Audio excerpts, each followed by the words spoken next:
Bienvenidos a Financiero News. En los próximos 30 minutos usted recibirá la mejor información sobre economía, finanzas, negocios e inversiones para que pueda tomar buenas decisiones. Para iniciar, damos paso de inmediato a nuestros principales titulares. Desde el mercado, Alberto Bernal analiza la propuesta de congelar la tasa de interés en tarjetas de crédito y el nuevo eje de atención de Donald Trump y su efecto en los mercados. En marítimo y logística, carga aérea retrocede en América Latina. En tecnología, mercado de capitales y empresas bajo riesgo cibernético. En finanzas personales, Simón Navarro nos da tips para saber gestionar sus finanzas una vez se jubila.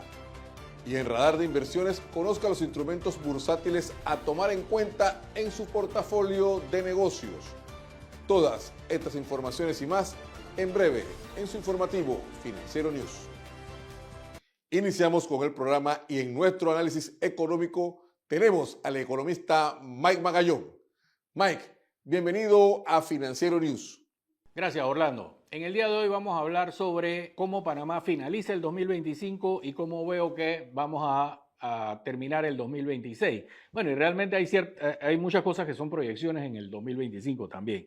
Y lo primero que vamos a ver es el Producto Interno Bruto, que obviamente seguimos con los mismos 6 sectores de la economía que la mueven de alguna manera u otra, creciendo y que representan arriba del 60% del PIB total del país y que siguen siendo lo mismo: comercio, construcción, transporte, actividades inmobiliarias, actividades financieras, y por ahí también se cuela todavía manufactura. Esto puede cambiar el otro año si empieza de nuevo la mina, porque la mina no para el 2026, pero para el 2027, que estuviera en full acción total, pudiera entonces colarse de nuevo en el top 5 y estar bien y producir lo que tiene que producir. Sin embargo, a la fecha, en el 2025 vamos a terminar con que el sector comercio termina con el 20% del PIB, el sector construcción con 16%, a pesar de que se ha caído bastante, sigue estando en 16%, el sector transporte, donde se encuentra el Canal de Panamá, en 14%, y para el 2025 también vimos cómo el crecimiento del sector transporte fue de 16%. Obviamente, el líder de ese crecimiento del sector transporte fue el Canal de Panamá, y de verdad que tenía rato aunque en el 2023 creció 10%, pero tenía rato que no veía un crecimiento tan alto en transporte como va a ser este año, y los resultados fueron bastante buenos, con un aporte al Tesoro Nacional de 2.800 millones de dólares, y eso debe ir creciendo radicalmente todos los años. Adicionalmente, les hice en la siguiente gráfica vamos a ver, el 2025 debe terminar en alrededor del 4.5% de crecimiento, que no está mal, pero nosotros tenemos que crecer a un ritmo de 5% para poder realmente crecer. Pero para el 2026, ya metiéndole el segundo semestre con algo de la mina, lo vemos creciendo en un 5.2%, que eso es lo que nosotros estamos previendo para el 2026, pero se debe mover bien. Y hemos hecho entonces también una proyección hasta el 2029, ya entregándole al próximo gobierno, con unos crecimientos bastante interesantes, sobre todo el del 2027, asumiendo que la mina entre en full rigor. Así que esa información la tienen ahí. La inflación, de nuevo, seguimos con excelentes noticias en inflación, aunque la percepción sea diferente, los números lo confirman. El 2025 vamos a cerrar en 0%, no veo una inflación, en este momento estamos en menos 0.4, una cosa así. En el peor de los casos va a ser 0, probablemente terminemos con algo de negativo en el 2025, y en el 2026, para no ser todavía tan positivo, tenemos un crecimiento de la inflación del 1%. Seguimos con los niveles que Panamá siempre ha mantenido, que es menos del 1 o 2%. Se ha mantenido a través de la historia, excepto durante la construcción de la ampliación del canal, que se nos subieron los precios radicalmente. Después hablamos un poquito más de la inflación, que les voy a tener un análisis un poquito más completo.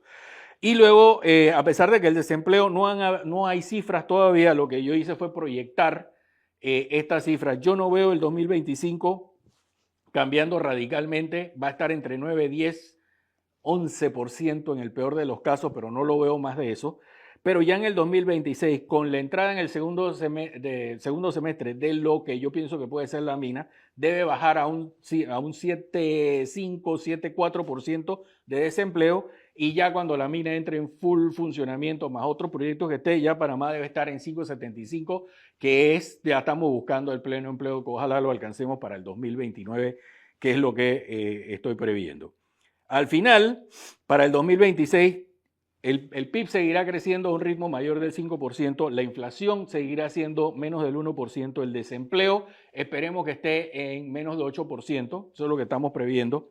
La inversión extranjera, que ya despertó en el segundo semestre, esperemos que siga creciendo, y yo la espero en un 4% del PIB.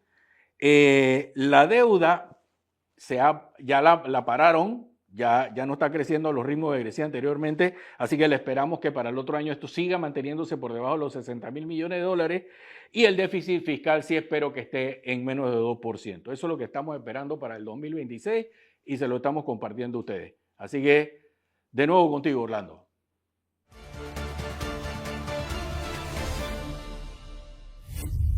Gracias, Mike. Avanzamos en nuestro segmento de marítimo y logística.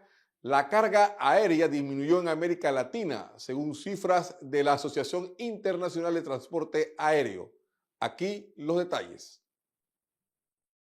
América Latina y el Caribe cerraron noviembre de 2025 como la región con el peor desempeño en el mercado mundial de carga aérea, al registrar una caída interanual de 4,8% en la demanda y una reducción de 3% en la capacidad, según el más reciente informe de la Asociación Internacional de Transporte Aéreo, en un entorno donde el resto del mundo mostró un crecimiento sostenido.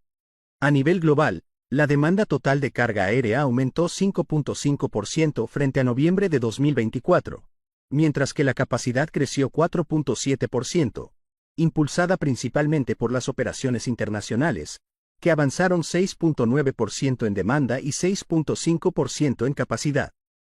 El director general de Asociación Internacional de Transporte Aéreo, Willie Walsh, explicó que el crecimiento global respondió a la necesidad de entregas rápidas previo a la temporada alta de fin de año, así como al dinamismo de los mercados emergentes y de Medio Oriente, factores que compensaron la debilidad observada en las Américas, afectadas por el ajuste al nuevo régimen arancelario de Estados Unidos. En el entorno económico, el comercio mundial de bienes creció 2% interanual en octubre, mientras que en noviembre el precio del combustible de aviación subió 5,9%. Presionado por disrupciones en refinerías, restricciones europeas a derivados rusos y limitada capacidad de refinación, elevando los márgenes a casi el doble de los niveles del año anterior. El sector manufacturero global también mostró señales de recuperación, aunque las nuevas órdenes de exportación se mantuvieron por debajo del umbral de expansión, reflejando cautela ante la incertidumbre comercial. Por regiones, Asia-Pacífico lideró el crecimiento con un alza de 10,3% en la demanda. Europa creció 5,8%. Medio Oriente avanzó 7,4%. Y África registró el mayor incremento relativo con 15,6%. En contraste, América del Norte cayó 1,6%, mientras que América Latina y el Caribe se consolidaron como la región más afectada. La Asociación Internacional de Transporte Aéreo concluyó que, pese al débil desempeño regional, el sólido cierre de 2025 deja perspectivas favorables para la industria de carga aérea en 2026, marcada por una reconfiguración estratégica de rutas comerciales y una mayor resiliencia del comercio global. Ahora le presentamos la cifra de la semana. La cifra de la semana es 15%, el impuesto mínimo global que se ha decidido imponer a todas las empresas multinacionales que se encuentran en diversos países y que fue aprobado por el total de 147 países que pertenecen a la OCDE. La aprobación se da en el marco del proyecto contra la erosión de la base imponible y el traslado de beneficios BEPS. En Panamá, su aplicación está desde 2023 en manos de una mesa técnica que encabezan el MISI, el MEF y la Cámara de Sedes de Empresas Multinacionales. Con la cifra de la semana, vamos a nuestra primera pausa comercial. Financiero News presenta Foro desde Wall Street a Panamá. En un mundo marcado por la volatilidad de los mercados, los cambios geopolíticos y la redefinición de las economías, entender el contexto global ya no es una opción, es una necesidad estratégica. Este foro exclusivo analizará la situación actual de los mercados internacionales y su impacto directo en Panamá, conectando la visión de Wall Street con la realidad económica local. Expertos y líderes del sector público y privado abordarán los cambios geopolíticos globales, los sectores que serán el motor de la economía, y los principales proyectos que impulsarán el crecimiento del país en los próximos años. Además, conoceremos de primera mano la visión del Estado y sus perspectivas económicas para 2026, en un espacio de análisis, diálogo y proyección estratégica. Fecha 4 de febrero de 2026. Para más información llame al 393-0654 o escriba a noticias@financieronews.com. El foro desde Wall Street a Panamá, organizado por Financiero News, está dirigido a empresarios, inversionistas, ejecutivos y tomadores de decisión que buscan anticiparse a los escenarios económicos, identificar oportunidades y fortalecer su liderazgo en un entorno global cada vez más competitivo. Financiero News. Información que conecta los mercados con Panamá. Amigos, continuamos con nuestro programa y en esta ocasión nos vamos hasta Estados Unidos, hacia Miami, Florida, donde se encuentra Alberto Bernal, director de estrategia de XP Investment, con quien vamos a conversar sobre lo que está ocurriendo en los mercados internacionales. Alberto, bienvenido a Financiero News. Orlando, muchísimas gracias como siempre por tenerme en tu programa. Mil saludos a toda la audiencia. Alberto, vamos a empezar con lo que está haciendo mucho ruido en los mercados internacionales y es el anuncio de una especie de congelamiento de la tasa de interés en tarjeta de crédito en los Estados Unidos. ¿Qué está pasando en los mercados frente a este anuncio hecho por el presidente Donald Trump? Pues Orlando, yo creo que hay mucha incertidumbre al respecto. No se sabe exactamente cuál sea la capacidad jurídica de la Casa Blanca para hacer eso. Si lo pueden hacer a través de un decreto, si tiene que hacerse a través de una conversación con los bancos. No se sabe exactamente cómo va a ser. Yo te digo desde el punto de vista mío, como economista, como analista, yo te digo que esto es una pésima idea. Los controles de precio lo único que generan es astringencia de productos o de crédito en este caso. Si tú le pones un límite de tasa de interés digamos, a las deudas que tiene la gente con la tarjeta de crédito, lo que va a pasar es que los bancos van a restringir el acceso de los créditos de las personas que tienen un crédito menos fuerte a tener dinero en estos balances. Entonces yo creo que eso en cierta forma sería hasta contraproducente porque disminuiría la capacidad de consumo de una parte relevante de la población. Esto definitivamente tendría unas consecuencias un poco pesadas o difíciles para la economía de Estados Unidos, que busca mantener un ritmo de crecimiento y que obviamente con todas las medidas que ha tomado Trump, tratar de mantenerse como una economía de vanguardia en los mercados internacionales. Entonces, esto como que pondría freno a ese impulso. Pues yo creo que esto es una jugada política, Orlando. Aquí el tema es que a pesar de que la economía de Estados Unidos está muy bien y hay mucho empleo digamos, y la economía está creciendo a unas tasas muy fuertes, hay que decir que, por ejemplo, el último estimativo del Atlanta Fed GDP Now, que es una forma de estimar el crecimiento económico anualizado, el último número es 5.4. Déjame repetir eso, Orlando, 5.4. Lo que pasa es que ese crecimiento, en cierta forma, está muy atado es a toda la revolución que estamos viendo en la inteligencia artificial. Entonces, a pesar de que la economía está muy bien, como hay tanta demanda y hay tanto dinero, etcétera, todo está muy caro. Entonces, lo que está pasando es que la población en Estados Unidos siente que no le alcanza para llegar a fin de mes. Entonces, esto es un tema en Estados Unidos le dicen el affordability crisis.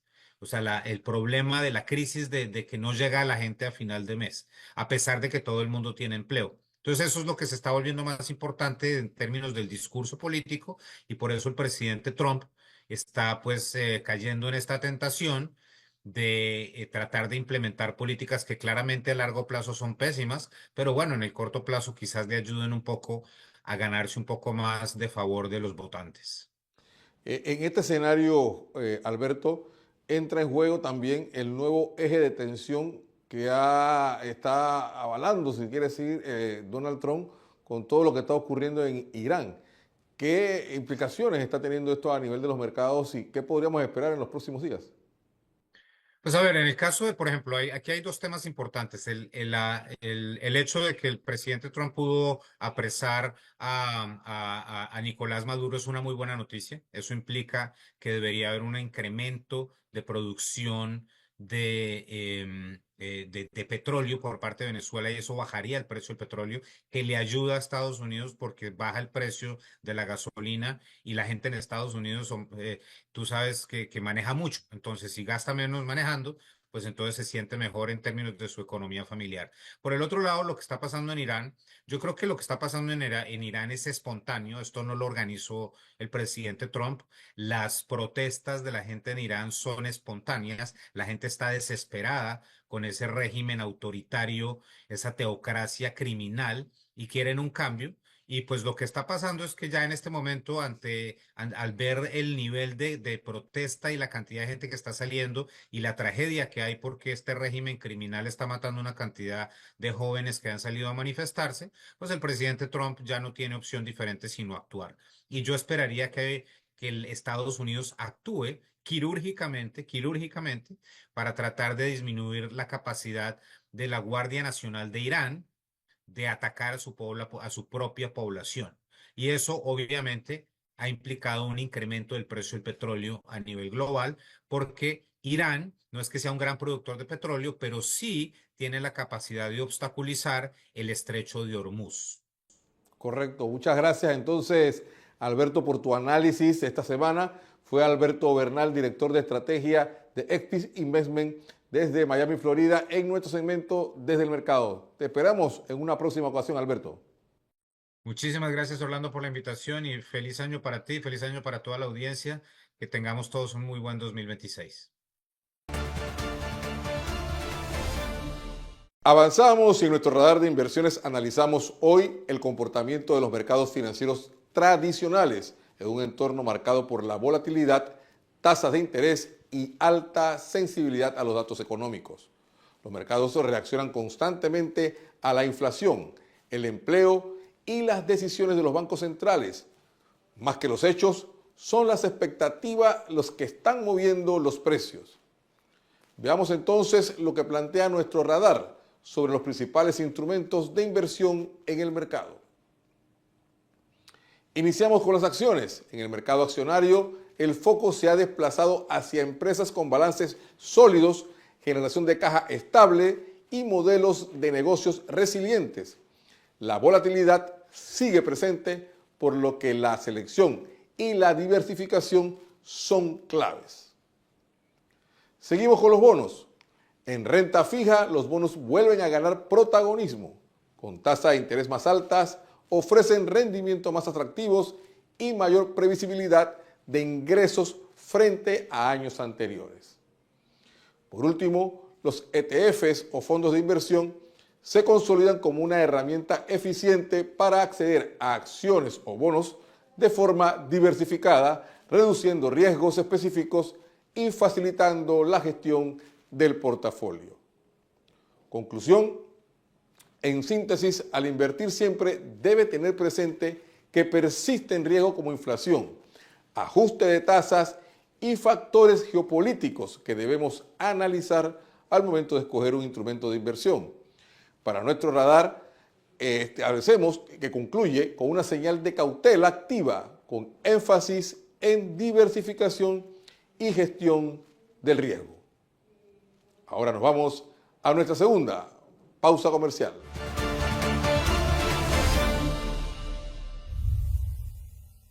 Financiero News presenta Foro desde Wall Street a Panamá. En un mundo marcado por la volatilidad de los mercados, los cambios geopolíticos y la redefinición de las economías, entender el contexto global ya no es una opción, es una necesidad estratégica. Este foro exclusivo analizará la situación actual de los mercados internacionales y su impacto directo en Panamá, conectando la visión de Wall Street con la realidad económica local. Expertos y líderes del sector público y privado abordarán los cambios geopolíticos globales, los sectores que serán el motor de la economía, y los principales proyectos que impulsarán el crecimiento del país en los próximos años. Además, conoceremos de primera mano la visión del Estado y sus perspectivas económicas para 2026, en un espacio de análisis, diálogo y proyección estratégica. Fecha 4 de febrero de 2026. Para más información llame al 393-0654 o escriba a noticias@financieronews.com. El foro desde Wall Street a Panamá, organizado por Financiero News, está dirigido a empresarios, inversionistas, ejecutivos y tomadores de decisión que buscan anticiparse a los escenarios económicos, identificar oportunidades y fortalecer su liderazgo en un entorno global cada vez más competitivo. Financiero News. Información que conecta los mercados con Panamá. Ahora en nuestro segmento de finanzas personales, Simón Navarro en esta ocasión nos da tips para manejar el dinero luego que usted se jubila. Simón, bienvenido a Financiero News. Muchísimas gracias, Orlando. Y hoy vamos a hablarle a las personas que están próximas a jubilarse algunos tips para gestionar sus finanzas apenas te jubiles. Y esto es importante porque es una decisión de hoy que puede tener consecuencias del mañana. Hay dos etapas financieras que hay que tomar en consideración. Una es antes y después de jubilarte. No son lo mismo. Y hoy le vamos a aclarar cada una por qué se diferencia de la otra. La etapa asalariada es una etapa interesante, una etapa que es productiva. El ingreso es activo, puede subir, normalmente sube de precio, aumenta tus ingresos. Tienes responsabilidad financiera porque tienes ingresos constantes que entran mes a mes. Y tienes deuda con fecha de cierre, o sea que tienes fecha de cumplimiento de cada una de esas etapas. Ahora bien, la etapa de jubilación cambia automáticamente. Tu ingreso se reduce, normalmente puede ser hasta un 60% de tu salario, el que tenías habitualmente. Los descuentos por deuda te tienen que eliminar, o sea que si tú pediste un préstamo a los 57 y 62 tienen que no estar, para que tú puedas tener esa solvencia de ese 60% de tu salario, para que puedas tener esa flexibilidad y poder tener un ingreso adicional. Y te dé mucha tranquilidad eso que estés haciendo. Entonces, también un mensaje clave que tienen que tener las personas presentes. Las deudas no se jubilan contigo. Así que tú tienes que cancelarlas antes de jubilarte, porque cuando entres en la jubilación sería catastrófico que tengas que adquirir o tengas que absorber un préstamo que era en tu tiempo de asalariado en tiempo de jubilado. Recuerda que vas a tener un 60% menos, así que eso te va a golpear fuertemente tus finanzas. Y planificar hoy es vivir mejor mañana. Así que te doy estos detalles importantes, recuérdalo. No tengas préstamos antes de jubilarte. A los 57, 62 debes haberlos cancelado. Muchísimas gracias y seguimos por la. Gracias, Simón. Avanzamos y en nuestro segmento de tecnología conozca cómo y hacia dónde aumentará el delito cibernético. La información a continuación. La agencia Moody's Ratings alertó que el riesgo cibernético aumentará de forma significativa a lo largo de 2026 en todos los sectores económicos, impulsado por la rápida proliferación de herramientas de inteligencia artificial que están elevando la sofisticación, escala y velocidad de los ciberataques a nivel global. En su informe Riesgo Cibernético Global, Perspectiva 2026, Moody's señala que los atacantes ya utilizan plataformas automatizadas capaces de lanzar ataques masivos y malware adaptativo que evade los sistemas de detección, mientras que los defensores recurren también a inteligencia artificial para anticipar vulnerabilidades, creando un entorno de competencia tecnológica permanente. La calificadora identifica el surgimiento de una nueva generación de amenazas, como las inyecciones de instrucciones en modelos de la inteligencia artificial, el envenenamiento de datos de entrenamiento y los sistemas de inteligencia artificial agente, capaces de ejecutar tareas autónomas, lo que incrementa el riesgo de fallos acumulativos y dificulta la respuesta ante incidentes cibernéticos. Moody's destaca que el ransomware ha perdido efectividad en pequeñas y medianas empresas, donde el cifrado de datos cayó del 70% en 2024 al 50% en 2025. Sin embargo, las grandes organizaciones siguen siendo altamente vulnerables debido a la complejidad de sus redes y a su mayor capacidad de pago, lo que las mantiene como objetivos prioritarios para los atacantes. El informe también advierte sobre el aumento del robo de criptomonedas, impulsado por fallas en interfaces de transacción, contratos inteligentes y sistemas de almacenamiento. Moody's recuerda el caso de Bybit en 2025, donde un ataque permitió el robo de aproximadamente 1,460 millones en Ether, provocando una salida masiva de fondos y una crisis de liquidez similar a una corrida bancaria. Moody's concluye que el riesgo cibernético ya no es un problema exclusivamente tecnológico, sino un factor crediticio, financiero y operativo que afecta a bancos, aseguradoras, empresas industriales, comercio, gobiernos, plataformas digitales y mercados de capitales.